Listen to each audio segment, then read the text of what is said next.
Bienvenue aussi à celles et ceux qui sont derrière les écrans. Voilà, j'espère que tout le monde a eu le temps de déjeuner. Et puis maintenant, ça va être redoutable parce que évidemment, c'est l'heure de la sieste et de la digestion. Mais bon, on m'a demandé de vous parler donc un petit peu pendant au moins 3/4 d'heure. Je vais essayer de rendre les choses assez vivantes. Effectivement, on va faire un pas de plus. Ce matin, on a commencé par réfléchir en se disant « Mais tiens, mon corps que j'ai, il a du prix aux yeux de Dieu parce qu'en régime d'incarnation, de toute façon, toute personne est créée à l'image et à la ressemblance de Dieu. » Chapitre 1 de la Genèse. Et puis que depuis que le Christ s'est fait l'un des nôtres, qu'il est devenu homme en prenant notre condition humaine, le rapport au corps, de toute façon, a quelque chose pour nous, comme baptisés, de capital, d'important. Et on voit bien qu'on ne peut pas opposer corps spirituel et corps physique. Les deux vont bien ensemble. Et l'objectif de notre pèlerinage sur cette terre, de façon un peu rapide, c'est toujours d'arriver à articuler les choses, à bien mettre les choses ensemble. Et il y a un lieu qui nous aide beaucoup à cela, c'est la liturgie. La liturgie, c'est le lieu par excellence où notre corps est sans cesse sollicité. Le problème, mais pas vous à Montpellier, mais dans le reste de la France, le problème c'est que souvent, surtout pour ceux qui sont tombés comme Obélix dans la marmite de la foi depuis tout petit et qui pratiquent la liturgie dimanche après dimanche et jour après jour, on oublie peut-être parfois, effectivement, comme le disait en introduction le responsable de la liturgie dont j'ai oublié le prénom, Simon, merci, pourtant c'est un prénom tellement important, voilà, que la liturgie, effectivement, elle nous donne quelque chose à vivre et que c'est toujours intéressant de se dire mais tiens, quand il y a des cendres, pourquoi il y a des cendres et qu'est-ce qu'elles voudraient signifier pour moi aujourd'hui et pour la communauté qui célèbre de façon générale. Qu'est-ce que l'Église nous dit à travers tel rite, tel signe, tel geste. Alors le propos de cet après-midi, si je ne vous perds pas en cours de route, ce serait donc de rentrer dans 3 points avec vous. Le titre que j'ai donné à l'intervention de cet après-midi, c'est « Pour une évangélisation sensée ». Vous voyez, je fais un jeu de mots autour des sens, sensé. En fait, au départ, j'avais mis pour une liturgie sensée.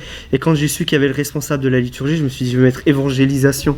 Mais l'idée est là, sensé, c'est-à-dire on va réfléchir et bien travailler sur la question, la place des sens, parce que aujourd'hui on voudrait réfléchir ensemble et se donner des pistes en fin de journée sur la question de l'évangélisation avec notre corps, par notre corps, et comment rejoindre nos contemporains dans les périphéries qui ne sont pas à Benézer ou qui ne sont pas en Alsace, mais qui sont dans la porte de la chambre de la clinique, du malade que je vais visiter, du groupe de jeunes que je vais rencontrer cet après-midi en aumônerie, du groupe de catéchèses, d'adultes catéchumènes en route, etc. Alors, 3 temps. D'abord, la liturgie nous donne à vivre une expérience. Jusque-là, rien de neuf, mais on va refaire le parcours d'une célébration en regardant comment les sens sont mis à contribution, et plus que les sens, les postures et aussi les gestes. Ensuite, un deuxième temps qui sera alors autour de ce que vivent les adultes quand ils se préparent, quand ils demandent les sacrements de l'initiation chrétienne, à travers un rituel que l'on appelle le RICA, le rituel de l'initiation chrétienne des adultes. Et puis ensuite, dans un troisième temps, si je ne suis pas trop bavard, on va quand même parler un petit peu de pédagogie catéchétique spécialisée, c'est-à-dire de la manière dont on peut envisager une pastorale qui tient compte du corps, qui part du corps, ou qui essaye de mettre en œuvre les sens avec et pour et par les personnes porteuses de handicap. Souvent, les jeunes nous demandent, peut-être vous allez confirmer, je ne sais pas si c'est le cas aussi des jeunes de Montpellier, mais est-ce que Dieu, il existe vraiment ? Alors évidemment, une réponse comme ça, ce que moi j'aime bien dire, c'est que je ne peux pas te convaincre que Dieu existe. Il y a des preuves de l'existence de Dieu, la beauté de la nature, etc. Mais une des preuves de l'existence de Dieu, pour moi, personnellement, c'est de voir un petit peu le travail que font les archéologues.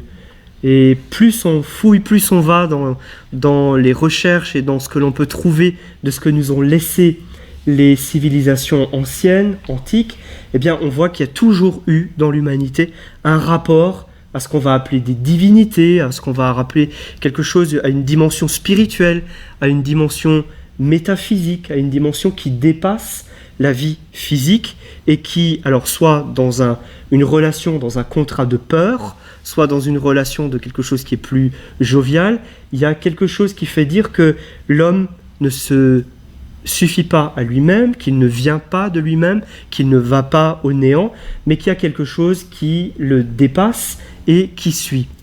J'aime bien commencer ce propos cet après-midi en disant cela parce que c'est intéressant d'aller voir justement que les générations les plus anciennes, les civilisations les plus anciennes nous ont laissé des traces que l'on repère dans l'archéologie. On voit comment ils passaient, ils utilisaient les sens pour communiquer avec ces divinités ou pour communiquer, même si ce n'était pas leur objectif premier, quelque chose de leur relation aux divinités ou à la divinité.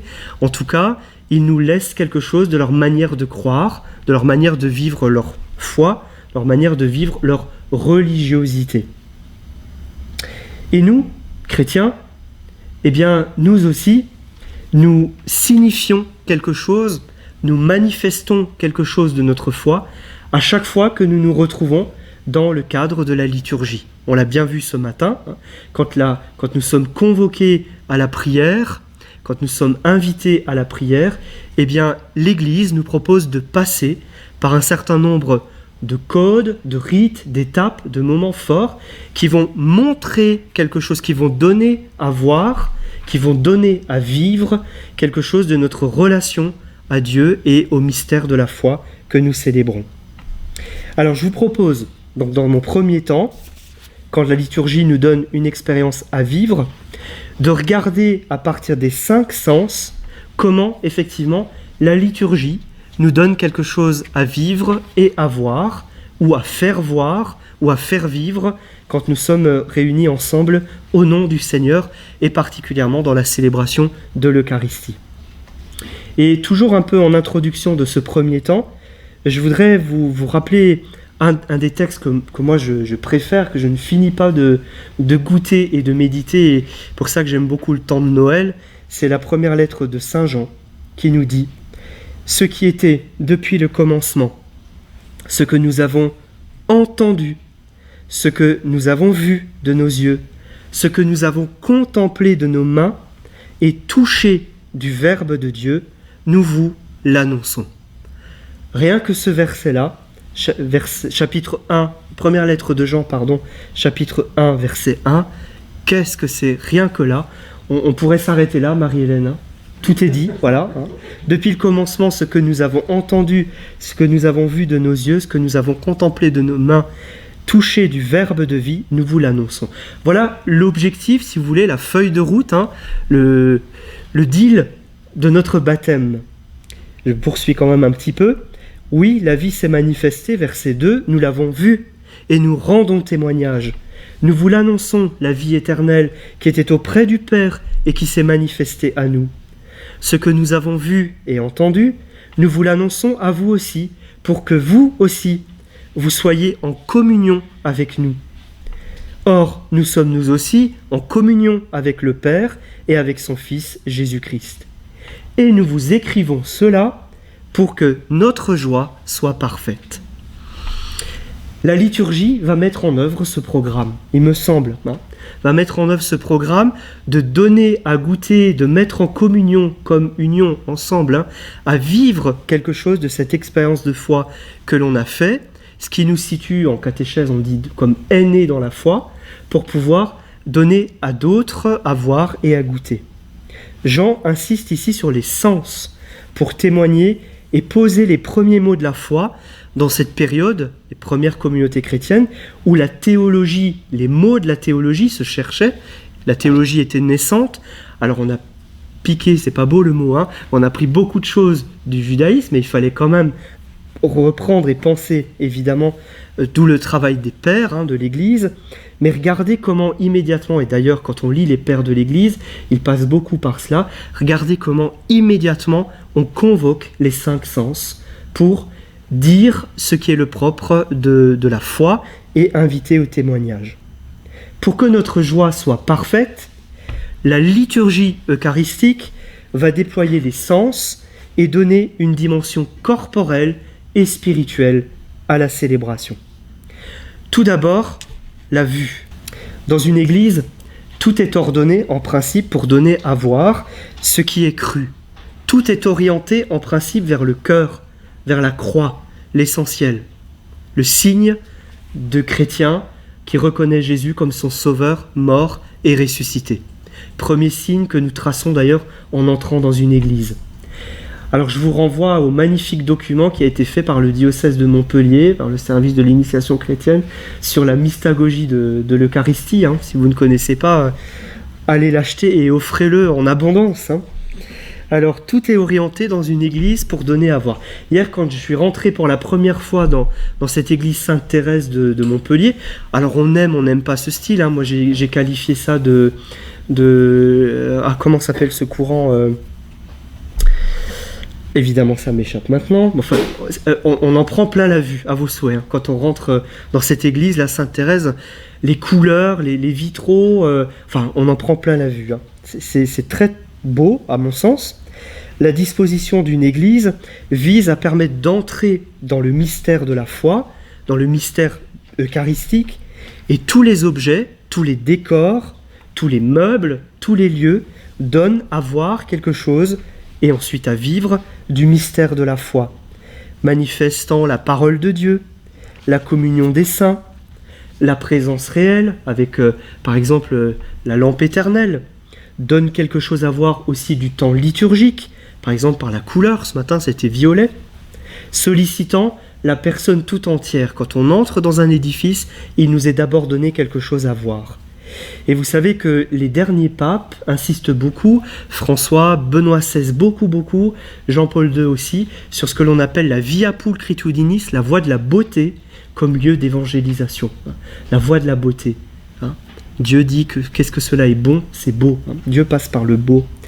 L'art est un domaine important pour permettre à l'action liturgique de se dérouler et de vivre quelque chose à travers les sculptures, les vitraux, les peintures, les objets, les tables, la lumière, la luminosité, l'architecture, mais aussi j'entendais qu'il y a des formations assurées par le service de la liturgie, ça c'est pour la pub, autour du fleurissement dans les églises, les bouquets de fleurs, des panneaux réalisés par les enfants, etc. En fait, pour moi, prêtre, il y a deux questions essentielles pour la pastorale liturgique aujourd'hui. Mais ça, c'est moi, voilà. Qu'est-ce qu'on donne à voir et qu'est-ce qu'on donne à vivre? Parce que si on demande à des familles de venir à l'Eucharistie, des familles qui viennent de très loin, ou si l'on demande à des gens de prendre part à une célébration, effectivement, la liturgie n'a pas besoin d'explication parce que si elle est bien mise en œuvre, ce qu'elle donne à voir et à vivre, normalement, est clair. Mais on sait bien que quand même, j'y reviendrai tout à l'heure, dans la pédagogie de la première communauté chrétienne, il y avait ce que l'on a vécu ce matin, le temps de la mystagogie, pour permettre d'entrer dans le mystère. C'est pas une explication du mystère. Je vous ai pas fait une explication ce matin. J'ai plutôt essayé de donner quelque chose, de donner du sens à ce qu'on a vécu. Et donc, quand on invite aujourd'hui, c'est très important, je crois, de se poser ces deux questions. Qu'est-ce qu'on donne à voir? Qu'est-ce qu'on donne à vivre? Ce matin, regardez, c'est pas un détail.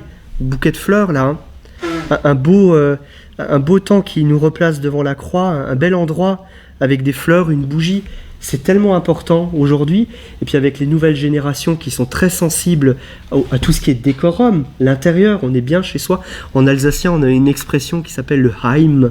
Ça se traduit très mal, mais ça veut dire qu'on a besoin de se sentir bien chez soi. Se sentir bien.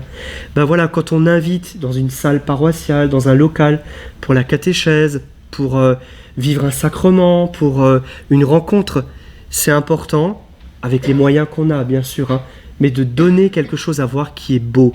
Donc d'autant plus en liturgie. Donner à voir ce qui est beau. Des actes se déroulent durant l'Eucharistie. On donne à voir l'élévation, par exemple, qui a beaucoup évolué dans le rite de la messe. La procession d'entrée, le livre, procession du livre, des gestes de bénédiction. Il y a aussi tout ce que l'Église propose de mise en œuvre autour de l'année liturgique, comme les couleurs spécifiques au temps qui sont données à voir, je l'ai déjà dit, mais la mise en valeur de tel ou tel élément aussi selon la période. Et puis nous voyons autour de nous, quand nous sommes rassemblés, la communauté. Ça c'est important. Hein. On ne peut pas, comme chrétien baptisé, se contenter de mon Jésus dans ma bulle avec ma foi. C'est pas possible ça. Hein. On est une communauté de baptisés rassemblés et la foi, elle se vérifie, elle s'encourage, elle se célèbre toujours en communauté, ce qui n'empêche pas, et qui est premier bien sûr, la dimension personnelle aussi de prière. Hein. Quand tu pries, va dans ta chambre. Mais il y a aussi bien sûr la dimension communautaire et liturgique. Alors, nous voyons autour de nous la communauté rassemblée, nous voyons en fait avec les yeux que sont notre organe, mais nos organes, les deux yeux, mais nous sommes invités à passer de la vue organique, c'est pas tout à fait juste le mot que j'utilise là, hein, à la vue cordiale. C'est-à-dire, est-ce que notre cœur est touché par ce que nous voyons, hein? Et c'est le chemin que la liturgie nous donne à vivre. Passer du simple visuel, waouh, c'est beau, ce qui est déjà pas mal, surtout aujourd'hui, être dans une attitude positive et reconnaître ce qui est beau, on en a besoin, et si les chrétiens ne le font pas, on ne rend pas service à la société. Hein. Il faut tirer vers le haut, hein, par cette louange, cette action de grâce, le témoignage de la beauté. Hein. Et en même temps, cette beauté, elle doit passer par notre cœur. Les yeux du cœur qui, au moment de l'élévation, certes voient du pain en apparence, mais sait que c'est le corps du Christ, le pain de la vie. Deuxième sens que la liturgie nous met en œuvre, je vais très vite, il y aurait plein d'autres choses à dire encore, hein, c'est l'ouïe. Alors de l'appel des cloches, c'est important les cloches, hein. Vous savez qu'on baptise des cloches, hein. De l'appel des cloches, en passant par tel ou tel instrument, à commencer bien sûr par l'instrument de prédilection, mais pas seulement, hein, qu'est l'orgue, le chant, mais aussi les lectures de la parole de Dieu, l'homélie, les prières universelles, les oraisons, mais aussi tous ces bruits propres à un édifice, eh bien la liturgie sollicite effectivement de manière tout à fait particulière l'ouïe. Là aussi, comme pour les yeux, nous sommes invités à passer, c'est-à-dire à faire un pont entre nos oreilles, organes, qui vont toucher notre intelligence, et c'est important, nourrir notre foi et la travailler. J'ai devant moi responsable de service des formations, là. Hein. Voilà, travailler la foi, mais aussi pour qu'elle puisse toucher notre cœur, écouter ce que Dieu veut nous dire. Qu'est-ce que notre cœur nous dit de ce que Dieu nous révèle comme une parole personnelle. Il est intéressant de reprendre conscience de tout ce qui se joue en termes de dialogue durant la messe. Alors, c'est pas chez vous, à Montpellier, mais il n'y a rien de pire qu'une assemblée où le prêtre dit, vous savez, le Seigneur soit avec vous et avec votre esprit. Élevons notre cœur, nous le tournons vers le Seigneur. Machinalement. Hein ? Vous avez déjà remarqué qu'il y a, dans les 4 parties de la messe, il y a 4 fois le dialogue « Le Seigneur soit avec vous » et avec votre esprit. J'aime bien l'expression, encore une fois, de l'évêque auxiliaire de Strasbourg qui parle de piqûre de rappel. La liturgie fait bien les choses parce qu'elle vient bien comme nous réveiller, là, subitement. Allez, Seigneur soit avec vous, hein, et avec votre esprit. Donc il y a des dialogues qui se vivent. Est-ce que nous entendons encore ces dialogues ? Est-ce que nous les entendons d'un point de vue intellectuel, mais aussi avec notre cœur ? Vous avez déjà vu comme c'est beau le dialogue de la présentation des dons avant la préface ? Le Seigneur soit avec vous et avec votre esprit. Élevons notre cœur, nous le tournons vers le Seigneur. C'est autre chose de dire nous le tournons vers le Seigneur que de dire nous le tournons vers le Seigneur. Hein ? Vous voyez ce que je veux dire ? Je caricature. Voilà, donc l'importance ici pour la catéchèse, par exemple, hein, on se disait tout à l'heure, on a entendu dans l'annonce de la nouvelle traduction du missel romain, combien il faudrait faire une catéchèse des mots de la liturgie. Hein. Ben voilà, on y est. Hein. C'est pas rien ces dialogues, ce qui nous est donné à entendre d'un point de vue de la liturgie. D'où la démarche catéchuménale, on va y venir tout à l'heure, et mystagogique, c'est-à-dire un petit peu ce qu'on a vécu ce matin. Prendre conscience que toute la messe est un dialogue adressé... On parle à qui à la messe ? On s'adresse à qui ? Voilà. À Dieu le Père. Hein ? À Dieu le Père. Hein ? Voilà. En passant par le Fils et l'Esprit. Alors il est intéressant de repérer ce que l'on entend dans les temps liturgiques différents et que l'on entend par exemple plus dans certaines périodes. Actuellement, comme disait ce religieux anglais, je vous rappelle que l'on ne prononce plus le petit mot qui commence par A et qui termine par A. Voilà, l'acclamation avant l'évangile, on ne la chante pas comme d'habitude, hein. Il n'y a pas de gloire à Dieu non plus en ce moment. Donc c'est de se dire, tiens, ce moment de privation que la liturgie nous demande, c'est pour le goûter d'autant mieux quand arrive la vigile pascale et que, on peut de nouveau chanter Alléluia, on peut de nouveau chanter gloire à Dieu. Il y a des hymnes à Marie propres à chaque temps liturgique, à chaque période liturgique. Goûtons ce que toute la liturgie nous donne à entendre, à commencer bien sûr par la parole de Dieu, c'est-à-dire les textes de l'Écriture.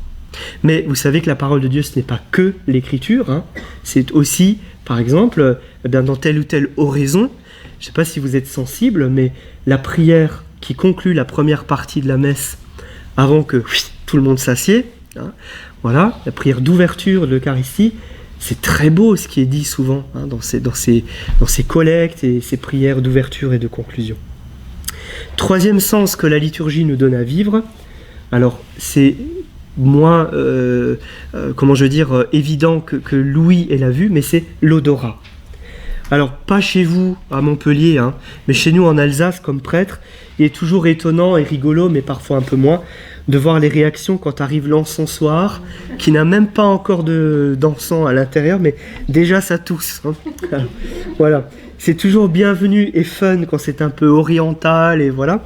Mais je commence par l'encens, mais il y a d'autres choses. Eh bien, voilà. La liturgie nous donne des choses à sentir. Alors là aussi, je joue sur les mots, à sentir d'un point de vue olfactique, c'est ça ? Oui.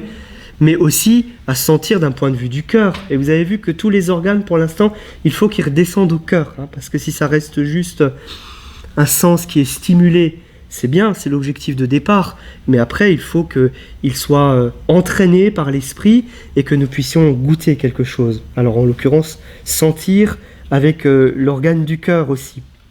Donc dans les liturgies orientales, c'est beaucoup plus développé cette question des sens, mais je rappelle ici aussi que l'odorat est sollicité par exemple dans les sacrements du baptême, de confirmation, d'ordination, avec le Saint-Crème, qui est cette huile parfumée avec la lavande, qui était le parfum à la mode du temps de Jésus. Voilà. Le Saint-Crème, c'est dommage, on aurait pu en faire passer un aujourd'hui, mais avec les mesures de sécurité, il vaut mieux pas. Les bouquets de fleurs qui donnent à sentir quelque chose, mais ces huiles qui sont le signe de l'appel à la sainteté. L'encens d'abord qui est le signe de la prière. Seigneur, je t'appelle, psaume 140. Écoute mon appel quand je crie vers toi, que ma prière devant toi s'élance comme un encens, qu'elle s'élève comme un encens et mes mains comme l'offrande du soir.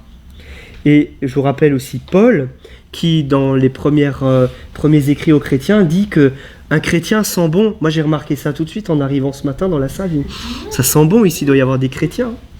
Ça sent bon, un chrétien, il sent la bonne odeur du Christ, Dieu qui vit en lui. Et le Saint-Crème nous marque, alors le crème pénètre en nous, cette huile sainte, cette huile pénètre en nous, sommes marqués profondément entraînés dans la vie de l'esprit et nous sommes appelés à être la bonne odeur du Christ, c'est-à-dire à vivre une vie de sainteté, à entrer dans ce processus de sainteté. Et je vous invite à aller relire cette belle exhortation apostolique sur la joie de la sainteté que nous offre le pape François. Dieu confirme l'Église de sa présence et de son appel à vivre de lui et de sa présence par des signes sensibles que sont les sacrements. Et souvent les sacrements passent par ce qui nous donne à être sentis. Je vais très vite parce qu'il faut que j'avance. Le toucher. Alors le déploiement liturgique de la messe donne à toucher quelque chose du mystère de la foi et du mystère eucharistique. Je pense, alors en ce moment c'est compliqué, mais l'avant-messe, elle commence avec l'appel des cloches qui invite au rassemblement, mais souvent sur le parvis, il y a ce moment de rencontre où on se serre la main, où on s'embrasse, il y a ce toucher, ce contact physique qui montre, qui donne à voir quelque chose de la proximité fraternelle, qui donne à voir quelque chose de la joie de se retrouver, alors par pitié en dehors de la pandémie, Les embrassades sur le parvis, avant et après la messe, qui disent donc quelque chose de la dimension fraternelle liée au baptême, et à la dimension communautaire et ecclésiale. Les mains au moment du partage du geste de paix, par exemple, qui peut être d'autres gestes, on les couvre là pendant le temps de confinement, qui peut être un regard, mais ces mains ouvertes, comme nous l'avons fait ce matin au moment du Notre Père, qui donnent symboliquement à toucher quelque chose de notre communion les uns avec les autres et avec Dieu, et puis ces mains que nous ouvrons si nous prenons l'Eucharistie dans nos mains, si nous recevons l'Eucharistie dans nos mains. J'aime beaucoup cette image de ces mains ouvertes qui nous rappelle la crèche, voilà, où Jésus repose, pour ceux qui sont proches du Père Chevrier, crèche, croix, tabernacle, ces mains ouvertes. Alors, je vous rappelle aussi que 3 fois, durant l'Eucharistie, nous nous signons. Pas 4 fois, pas 5 fois. Après, ce sont des gestes de dévotion personnelle. Mais la liturgie, le missel, nous propose 3 moments du signe de la croix. Tout au début, nous nous rassemblons à l'invitation du prêtre, et avec le prêtre, nous sommes rassemblés au nom du Père, du Fils et du Saint-Esprit. Au moment de l'Évangile, où nous traçons le triple signe de croix, je vous rappelle, ça c'est de la catéchèse de base, Seigneur, que ta parole soit dans mon intelligence, que je puisse la comprendre. Seigneur, que ta parole soit sur mes lèvres, que je puisse l'annoncer. Seigneur, que ta parole soit dans mon cœur, que je puisse en vivre.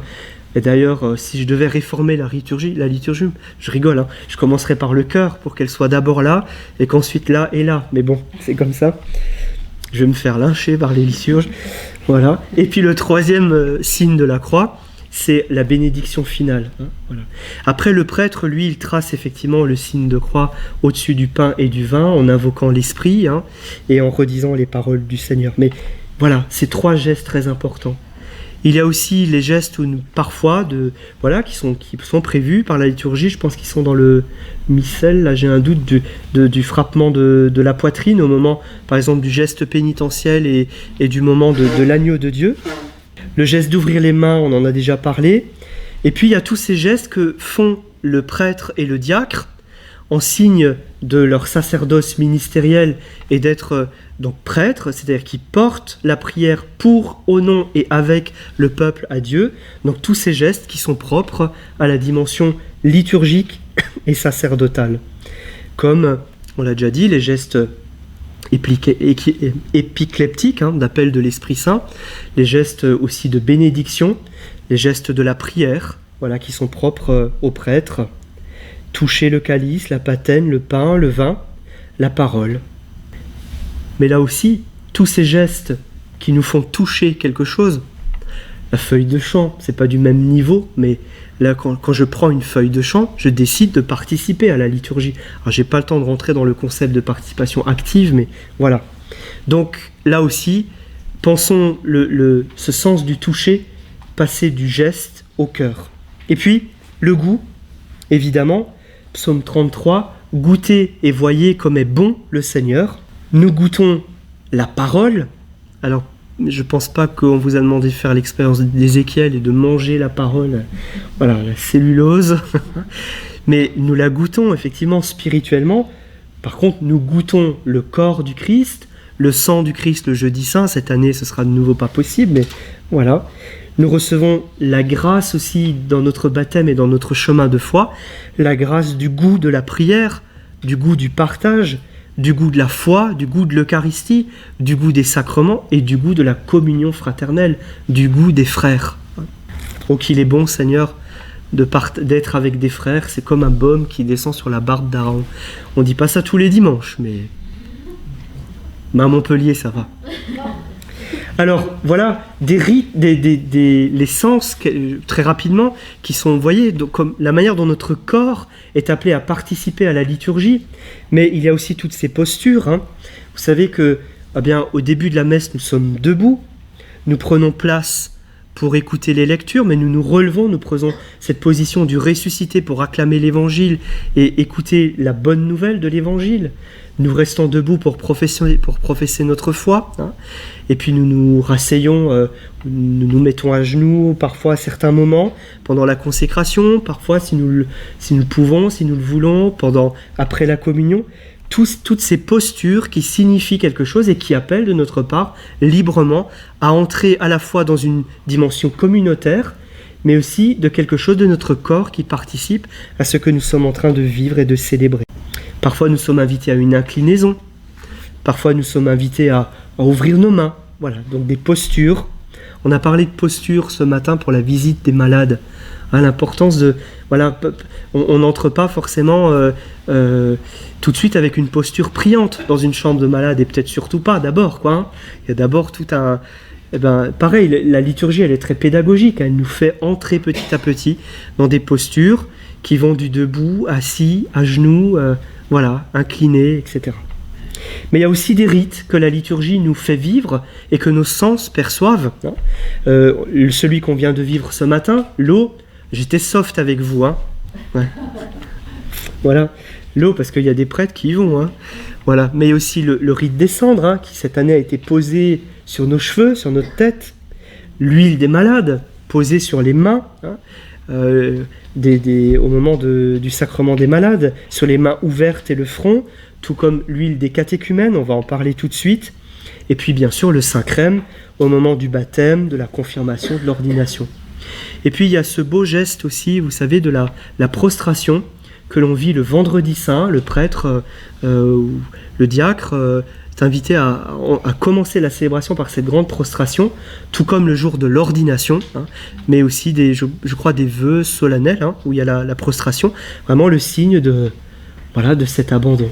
Et puis pour les confirmants, hein, le fait de se lever et de dire « me voici », c'est pas rien. Hein. J'ai vécu une confirmation où on avait bien répété tout ce qu'il fallait, et puis le premier qui se lève, il dit « me voilà », et puis tous les autres ont dit « me voilà ». Mais bon, je pense que c'était valide quand même parce que l'évêque a continué. Voilà, alors je termine ce premier temps, et je vais aller très vite pour les autres, pour dire que demandons vraiment cette grâce de ne jamais nous habituer, hein, à ce que nous vivons dans la liturgie, et demandons la grâce de rentrer de tout notre cœur et de tout notre corps dans l'Eucharistie, parce que ce que nous donnons à voir et à vivre est le premier témoignage pour les personnes qui peut-être arrivent sur la pointe des pieds, hein, et se disent mais qu'est-ce qu'ils vivent les chrétiens? Et s'ils voient, dimanche dernier j'étais à la cathédrale, au moment où on chantait où il y avait la prière d'ouverture, la personne qui s'occupait de l'animation liturgique était en train de trier ses feuilles. Donc moi, j'étais pas concentré parce que je l'ai vu, je l'ai regardé, hein, et elle faisait autre chose devant l'assemblée. Je me dis, voilà, qu'est-ce qu'on donne à voir et à vivre, hein, mais moi le premier, hein, comme célébrant. Et la messe de Vatican II, moi j'aime beaucoup, je n'ai connu que Vatican II, et je me sens très à l'aise avec cette messe qui est face au peuple et où on peut dialoguer, entrer en communication. Mais elle est redoutable pour nous les célébrants, parce qu'on voit tout, vous voyez tout. Et elle nous demande un acte de communication qui est redoutable. Hein, voilà. Entendez-le aussi comme laïc engagé, quoi. Donc ça va de part et d'autre.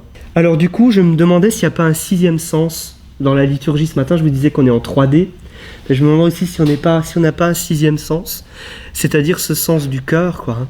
Vraiment que la liturgie met en œuvre, appelle la dimension spirituelle, pour le dire autrement. Hein. Mais moi je disais parfois à mes paroissiens quand j'étais curé, est-ce que vous avez pensé à ramener votre cœur aujourd'hui? Et à force, ils savaient ce que je voulais dire par là. C'est-à-dire que si on s'assied parce que c'est le moment de la première lecture et qu'on lit le bulletin paroissial, on risque effectivement d'avoir laissé le cœur à la maison, quoi.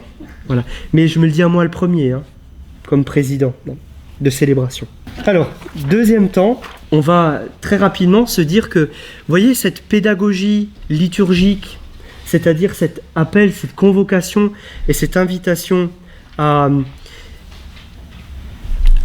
participer avec tout notre cœur et tout notre corps, eh bien, les premiers chrétiens le vivaient de manière très très forte au moment où ils demandaient le baptême. Vous savez que dans les premiers temps de l'histoire de l'Église, on baptisait très peu les enfants, on baptisait surtout les adultes, ou alors une famille entière, hein.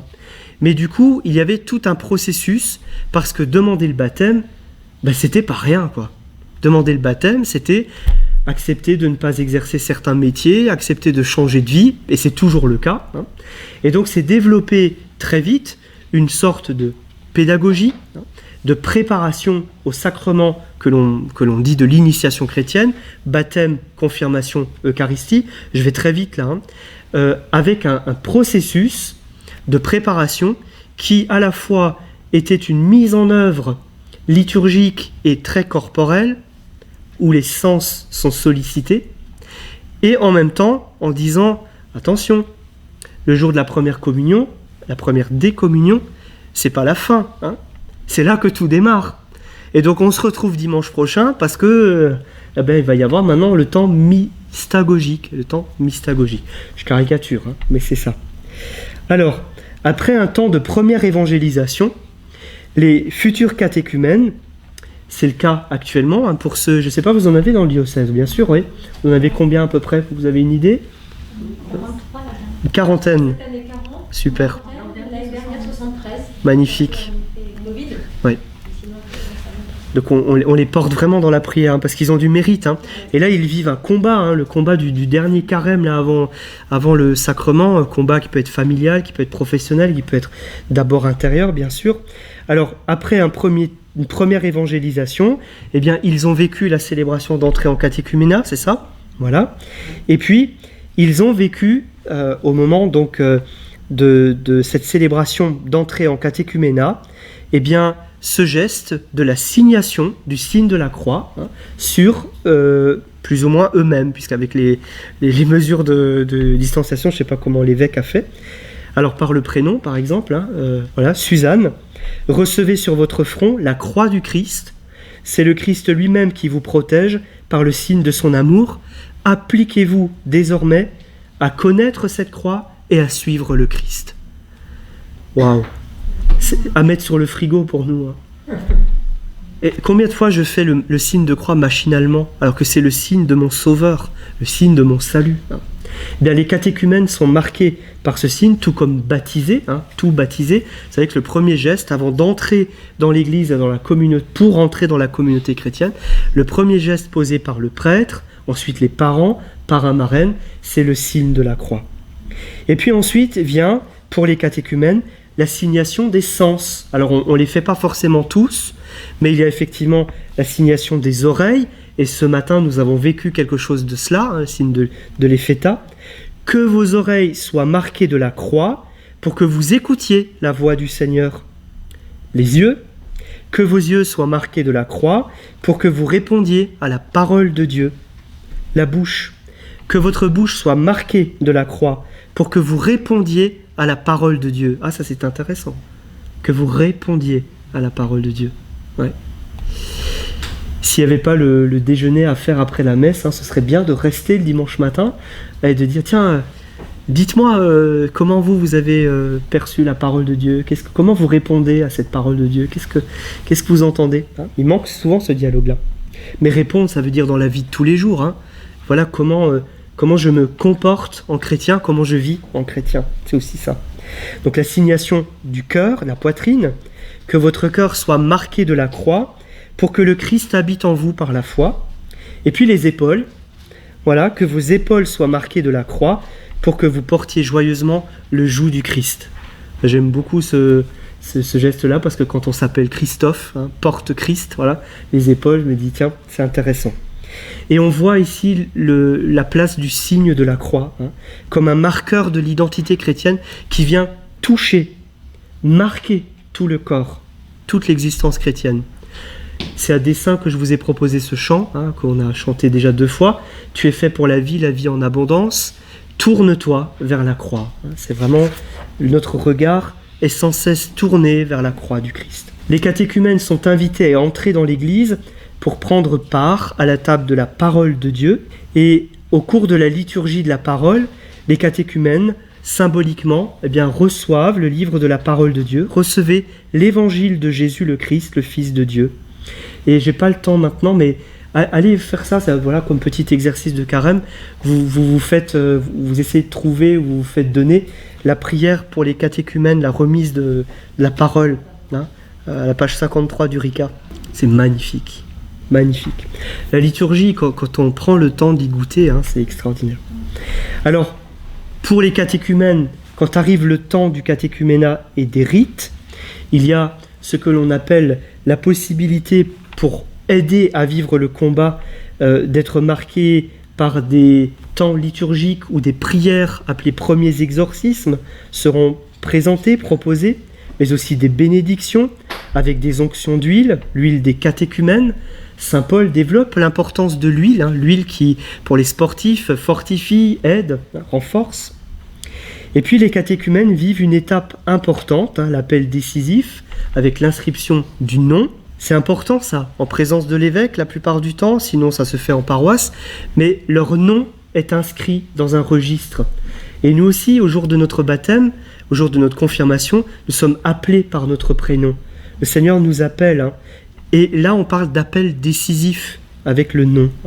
Il y a également proposé pour les catéchumènes ce que l'on appelle des scrutins, qui se déroulent alors plutôt dans les paroisses, les scrutins. Alors je vous le dis parce que c'est peut-être, je ne sais pas si vous en avez déjà eu l'occasion de vivre ça ou de l'avoir entendu, mais pour nous qui réfléchissons et qui pensons à la question du corps dans la liturgie et dans l'évangélisation, ça peut donner des idées aussi par rapport à la catéchèse et aussi, je pense aux personnes âgées, etc. Il y a les gestes d'imposition des mains. Combien c'est beau ce geste de poser la main sur imposer les mains de la part du Seigneur. Ces gestes de réécouter ces évangiles comme la Samaritaine, l'aveugle-né ou Lazare, qui sont les textes qui sont proposés lorsqu'il y a des catéchumènes dans les paroisses. Et puis on remet symboliquement aux catéchumènes le symbole de la foi, ainsi que la prière dominicale, le Notre Père. Demandons cette grâce, nous qui sommes tombés dans la marmite comme Obélix depuis tout petit, de ne jamais nous habituer à dire un credo. Ce matin, c'était très beau de vous voir ce je crois avec vos mains, avec vos mains qui se sont fait bougeoir, photophore là. C'est beau, je crois. Demandons cette grâce de ne jamais nous habituer à dire la prière du Notre Père et avec d'autres baptisés. Et puis, je vais très vite, il y a la célébration des sacrements. Et vous voyez que, je n'ai pas insisté là-dessus, mais je le fais maintenant, à aucun moment donné, le catéchumène, l'adulte, a vécu une démarche seul dans son coin. Depuis le début, il était entouré par une équipe. Depuis le début, il était accueilli et entouré par la communauté. Alors ça pose des questions redoutables, mais pas chez vous à Montpellier. Voilà. Comment nos communautés accueillent les catéchumènes, les entourent. Voilà. Comment les catéchumènes aussi prennent leur place, parce que voilà. Mais c'est important, il y a toujours cette dimension communautaire. Et puis, pour les catéchumènes, suit alors ce moment de la mystagogie, du temps mystagogie, qui souvent est développé pendant le temps pascal. Parfois, il y a des traditions là que j'ai vues où on ne donne pas le sacrement de la confirmation aux catéchumènes le jour de la vigile pascale, mais on leur dit allez, attendez encore un petit peu et on va aller jusqu'à la Pentecôte et on va donner le sacrement de la confirmation à la Pentecôte. Alors j'ai pas le temps non plus de développer, mais vous voyez, historiquement, normalement l'ordre des sacrements c'est baptême, confirmation, Eucharistie, et dans la liturgie normalement de la vigile pascale et pour les catéchumènes, c'est ce qui se vit, baptême et confirmation c'est un tout, et l'Eucharistie. Alors en conclusion de cette deuxième partie, et comme il y avait une introduction de 5 minutes, j'ai encore droit à 5 minutes. Oui, merci. On voit le souci pédagogique et le souci de l'initiation que la liturgie nous propose, nous donne à voir et à vivre, notamment à travers le rituel de l'initiation chrétienne des adultes. Dans la liturgie eucharistique, au moment du dialogue qui ouvre la préface « Élevons notre cœur » et lorsque nous disons « Nous le tournons vers le Seigneur », demandons encore une fois vraiment cette grâce d'entrer dans cette démarche d'élévation. Alors je termine en prenant 4 minutes, Marie-Hélène, promis, autour de mon expérience auprès de personnes porteuses de handicap. Donc je suis aumônier dans un centre dans le sud de l'Alsace qui accueille à peu près 500 personnes porteuses de handicap mental, des personnes porteuses de handicap mentaux, de la petite enfance, c'est-à-dire IME, IMP, jusqu'à la maison de retraite, en passant par le centre d'aide au travail, etc., avec des polyhandicapés, des personnes trisomiques, autistes, avec des degrés différents. Et il y a à peu près autant de personnel soignants, éducateurs, médecins, cuisiniers, femmes de ménage, hommes de ménage, enfin voilà, c'est à peu près autant de personnel qui entoure. Et c'est toujours pour moi intéressant de me dire, mais Christophe, comment est-ce que tu vis cette parole du Seigneur qui dit, toi tu as du prix à mes yeux, tu comptes pour moi, tel que tu es, je te connais et je t'aime.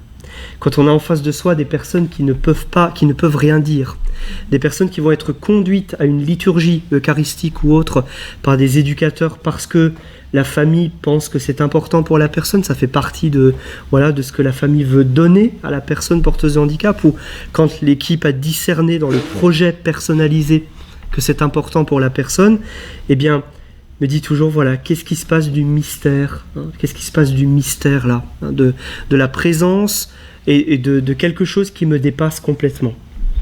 Alors, avec le curé de la cathédrale qui s'appelle Michel Wackenheim, dont vous avez sans doute déjà entendu parler parce qu'il est compositeur de plus de 1000 chants liturgiques, catéchétiques et de chansons, hein. Voilà, nous avons entamé avec lui une petite collection qui s'appelle La joie d'être chrétien. Et dans cette collection, nous essayons de proposer pour des enfants entre 8 et 10 ans de redécouvrir les trésors de la foi, en passant par Pâques, Noël, ce que c'est que la parole de Dieu, la sainteté, il y aura bientôt quelque chose autour du credo. Nous essayons de le mettre à portée quelque chose à travers un texte qui se veut le plus proche possible du texte biblique, une illustration qui se veut la plus belle possible qui donne quelque chose à voir du mystère qui est le thème du volume et du moment du chapitre prévu. Et puis, il y a toujours un chant. Et en pédagogie catéchétique spécialisée, je tourne vers la spécialiste, hein, ce sont vraiment pour moi des lieux importants, hein. C'est-à-dire que l'image, le son, la voix, ce que l'on peut entendre, ce que l'on peut donner aussi à toucher, eh bien évidemment, mais ça c'est vrai aussi en catéchèse habituelle, hein, donne vraiment des supports pour nous permettre d'apporter et de vivre quelque chose du mystère de la foi. On peut passer par l'image avec des personnes porteuses de handicap pour celles qui voient, mais qui peut-être ne peuvent pas exprimer quelque chose, et passer par l'image, par des illustrations pour rentrer dans un imaginaire.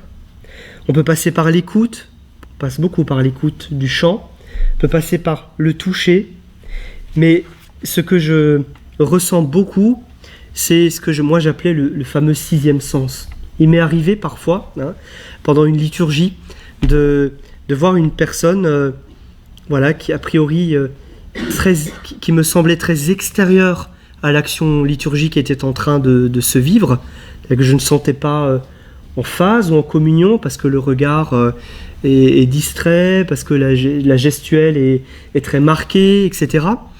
Pas du tout de possibilité d'entrer en dialogue. Et puis il y a parfois un mot, une ambiance, un chant qui est passé. Alors c'est très ritualisé, hein, ce type de célébration. Par exemple, le chant « Trouvé dans ma vie ta présence » est le chant qui a été choisi pour annoncer qu'il y a un décès dans les lieux de vie ou à la chapelle. C'est toujours très fort de voir comment les personnes, que ce soit pour un décès avec ce type de chant, ou le geste d'allumer une bougie, il y a une réaction. D'un seul coup, il y a quelque chose qui se passe et qui se vit. Ça pour dire que le corps participe pleinement avec ses sens à ce que le Seigneur nous donne de vivre et de goûter. Et on voit bien dans les évangiles combien le Seigneur était proche particulièrement des personnes porteuses de handicap. Je ne sais pas si vous tournez les pages des évangiles, je dis peut-être des choses tellement, des portes ouvertes, hein, mais regardez le Seigneur, le nombre de fois qu'il est avec les boiteux, les aveugles, hein, les estropiés, le temps qu'il passe avec les personnes pour les toucher, pour les écouter, pour leur permettre de vivre quelque chose. Alors je dois m'arrêter là, parce qu'il est l'heure, et que j'étais trop bavard dans la première partie, mais je vous laisse une ouverture qui vaut ce qu'elle vaut, avant que vous partiez en atelier. Le titre de cette intervention de cet après-midi était « Pour une évangélisation sensée », entre guillemets sensée. Un petit jeu de mots, hein, qui peut être provocateur, en imaginant qu'il existerait peut-être des liturgies insensées. Voilà, c'est pas du tout ce que j'ai voulu dire, hein. Mais mon propos, là, cette intervention, c'était de nous montrer, ou de nous redire, donc à moi le premier, hein, que la liturgie, qui est un chemin de vie et de foi avec le Christ et avec la communauté, nous donne toujours quelque chose à vivre, à condition, effectivement, que nous voudrions bien ouvrir nos cœurs pour que, alors, la grâce de Dieu qui nous précède toujours, hein, alors je dis à condition que, mais la grâce peut nous toucher même si nous avons laissé notre cœur à la maison, mais à condition que ce sixième sens, effectivement celui du cœur, est invité, convoqué, hein, rassemblé. Le chemin de la tête au cœur, de l'intelligence cognitive à l'intelligence spirituelle. Et entendez-moi, l'un n'empêche pas l'autre, hein. Les deux vont ensemble, hein. Voilà. Il faut aujourd'hui plus que jamais une tête bien faite pour pouvoir répondre de notre foi. Et comme disait Monseigneur Doré, l'évêque qui m'a ordonné, plus on travaille sa foi, plus on la bosse, plus on l'estime, hein. Et c'est particulièrement vrai dans le dialogue interreligieux. Chez nous en Alsace, on est beaucoup en relation avec les juifs, avec les musulmans, mais aussi avec le dialogue œcuménique avec les protestants. Donc voilà, plus on travaille sa foi, plus on l'estime. Mais la foi, évidemment, c'est tout un ensemble. Et je termine en vous invitant vraiment à nous porter les uns les autres dans la prière, dans les jours qui viennent, peut-être dans cette neuvaine dédiée à Saint Joseph à partir d'aujourd'hui, pour que vraiment nous puissions goûter à frais nouveau ce que le Seigneur veut nous donner à vivre, ce que Dieu, Trinité, veut nous donner à vivre dans cette relation d'une foi qui est une foi incarnée. Jésus qui se fait l'un de nôtres, il est le Verbe fait chair, c'est pas rien, ça, c'est pas rien. Il a accepté de passer par un corps d'homme, et notre corps est le temple de l'Esprit, c'est pas rien. Eh bien, demandons la grâce de pouvoir comprendre quelque chose de ce mystère pour l'évangélisation, et j'y reviendrai dans le temps conclusif tout à l'heure en fin d'après-midi, si vous revenez.